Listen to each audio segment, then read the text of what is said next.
మీ business ఏదైనా మీ ఊర్లో promotion చేయాలంటే అది సుమన్ టీవీతోనే సాధ్యం. ఇప్పుడే సంప్రదించండి.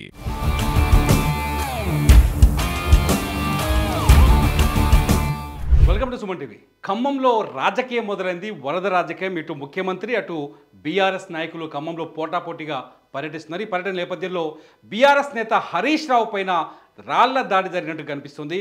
ఆయన కారు పైన గుర్తు తెలియని వ్యక్తులు రాళ్లతో దాడి చేశారు, కర్రలతో దాడి చేశారు. నేను ఒకసారి విజువల్ చూపిస్తాను.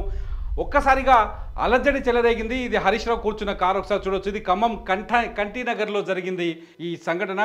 ఖమ్మం కంఠీనగర్లో బాధితులను, వరద బాధితులను ఇవాళ హరీష్ రావు ప్రకాష్ నగర్, బొక్కలగూడెం ఆ ఏరియాలో ఇంటింటికి వెళ్ళి బాధితులను పరామర్శించారు. ప్రభుత్వం విఫలం చెందిందని, బాధితులను ఆడుకోలేకపోయిందని, హెలికాప్టర్ సహాయక చర్య కార్యక్రమాలుగా కల్పించడంలో ఫెయిల్ అయిందంటూ హరీష్ రావు ఘాటైన విమర్శలు చేస్తున్నారు. ఈ తరుణంలోనే కొందరు వ్యక్తులు, గుర్తు తెలియని వ్యక్తులు వచ్చి హరీష్ రావు ప్రయాణిస్తున్న కారు పైన దాడి చేశారు. ఒకసారి ఇంకో వీడియో చూడొచ్చు. ఈ వీడియోలో చూడండి, హరీష్ రావు కూర్చున్న ప్లేస్ ఉన్నాయి. హరీష్ రావుతో పాటు మంత్రి పువ్వాడ అజయ్ కుమార్, అట్లాగే సబితా ఇంద్రారెడ్డి కూడా ఈ కారులో ఉన్నారు.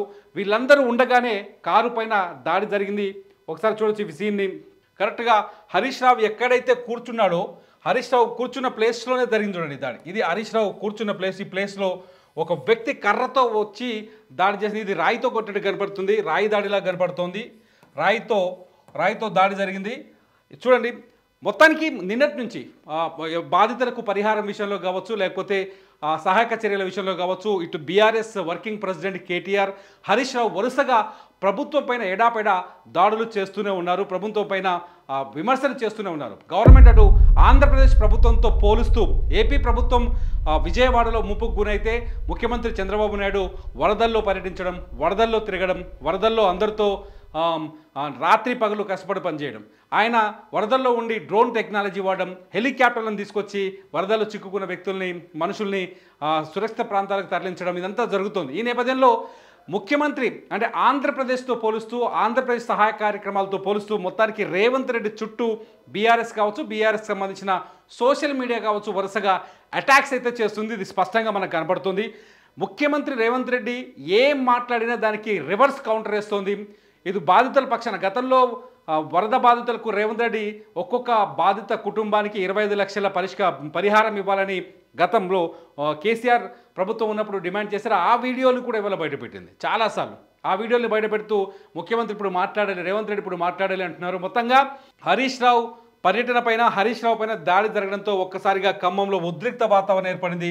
కొందరు కాంగ్రెస్ కార్యకర్తలు కావాలనే ఈ దాడి చేశారని చెప్పేసి వీళ్ళు ఆరోపిస్తున్నారు. కాంగ్రెస్ కార్యకర్తలు కొందరు ఉద్దేశపూర్వకంగానే, ఈ వీడియోలో చూడొచ్చు మనం చాలా స్పష్టంగా. ఈ వీడియోలో హరీష్ రావు ఉన్న ఈ సీన్ మీకు మళ్ళీ ఒకసారి చూపించే ప్రయత్నం చేస్తాను. ఈ దాడి హరీష్ రావు కారులో ఉన్నప్పుడే జరిగినట్టు తెలుస్తోంది. హరీష్ రావు కారు ఎక్కుతున్న సందర్భంలో గుర్తు తెలియని వ్యక్తులు వచ్చి దాడి చేసినట్టుగా స్పష్టంగా అర్థమవుతోంది. ఒకసారి చూడాలి, చాలా స్పష్టంగా అర్థమవుతుంది. కారులో పువ్వాడ అజయ్ ఉన్నారు హరీష్ రావు కారులో, అట్లాగే మాజీ మంత్రి పువ్వాడ అజయ్ ఉన్నారు, అలాగే సబితా ఇంద్రారెడ్డి ఉన్నారు. ఇంకో వీడియోలో చూద్దాం. చూడండి, హరీష్ రావు ఉన్నారు ఇక్కడ. ఈయన జగదీష్ రెడ్డి, మాజీ మంత్రి జగదీష్ రెడ్డి ఖమ్మంలో వివిధ ప్రాంతాల్లో పర్యటిస్తున్నారు. ఈయన అజయ్, పువ్వాడ అజయ్, మాజీ మంత్రి పువ్వాడ అజయ్, అట్లాగే ఈయన పువ్వాడ అజయ్, సబితా ఇంద్రారెడ్డి, అట్లాగే జగదీష్ రెడ్డి. హరీష్ రావుతో పాటు మరో ముగ్గురు మాజీ మంత్రులు, బీఆర్ఎస్ కీలక నేతలు కారులో ఉన్నారు. ఈ సందర్భంలోనే కొందరు వ్యక్తులు వచ్చి కర్రలతో, రాళ్లతో దాడి చేశారని తెలుస్తుంది. నిన్న నుంచి మాటల యుద్ధం జరుగుతుంది. ఇటు కాంగ్రెస్ కార్యకర్తలకి, ఇటు బీఆర్ఎస్ నాయకులకి మధ్య మాటల యుద్ధం జరుగుతుంది. గత ఎన్నికల్లో ఖమ్మంలో బలమైన పార్టీగా కాంగ్రెస్ పార్టీ అవతరించింది. ఖమ్మంలో క్లీన్ స్వీప్ చేసింది.